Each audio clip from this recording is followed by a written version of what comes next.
franchi l'invisible, tout est à refaire. Céleste Mécanique, la danseuse du néant. Chapitre 3.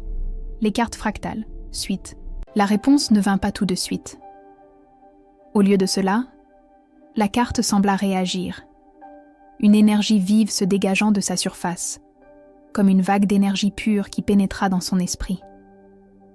Elle ferma les yeux, submergée par une série d'images, de souvenirs oubliés, de promesses non tenues, d'échos du passé.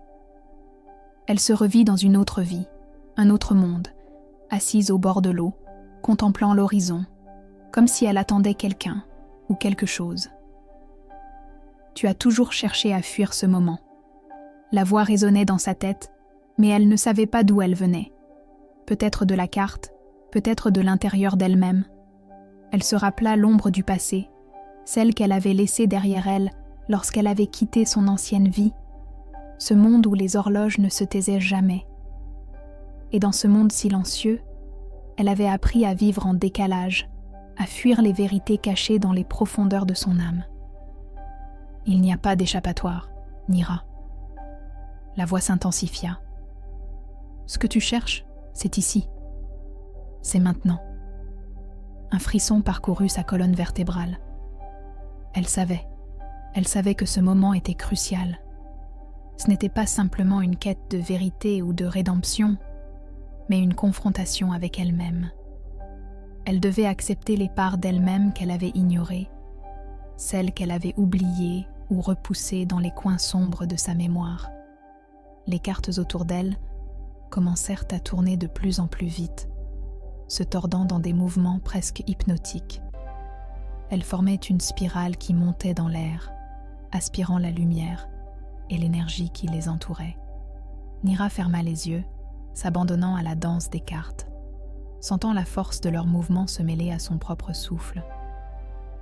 Elle comprit alors que ces cartes, bien plus que des simples représentations de sa vie passée, étaient des fragments de ses choix futurs. Elles offraient une possibilité infinie, une multitude de chemins à explorer, mais aussi un poids immense, celui de la responsabilité. Si tu choisis, tu dois assumer.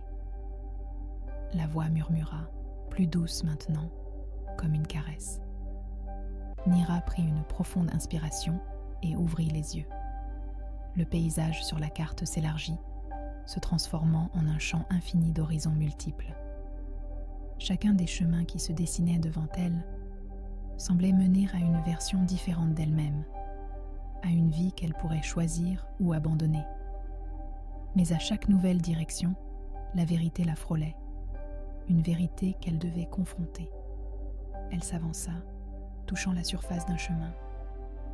En la frôlant, elle sentit une nouvelle vision surgir en elle, une vision de l'avenir, une voix encore floue mais pleine de promesses. Elle sentit son cœur battre plus fort, comme si elle franchissait un seuil, une frontière invisible entre deux mondes, deux réalités, deux versions de son être. La sphère fractale à son côté vibra. Une onde de lumière jaillit, créant un éclat qui se mêla à la brume autour d'elle. Tout autour de Nira, les cartes se figèrent un instant, suspendues dans le temps. Puis, dans un éclat de lumière pure, elles se dispersèrent, se fondant dans l'espace. Nira ferma les yeux, apaisée par la vision qu'elle venait de découvrir.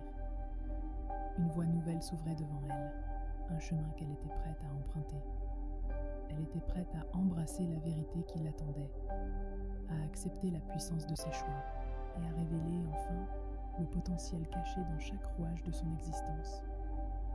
Elle tourna sur elle-même et, sans un mot, s'engagea dans l'un des chemins tracés par les cartes.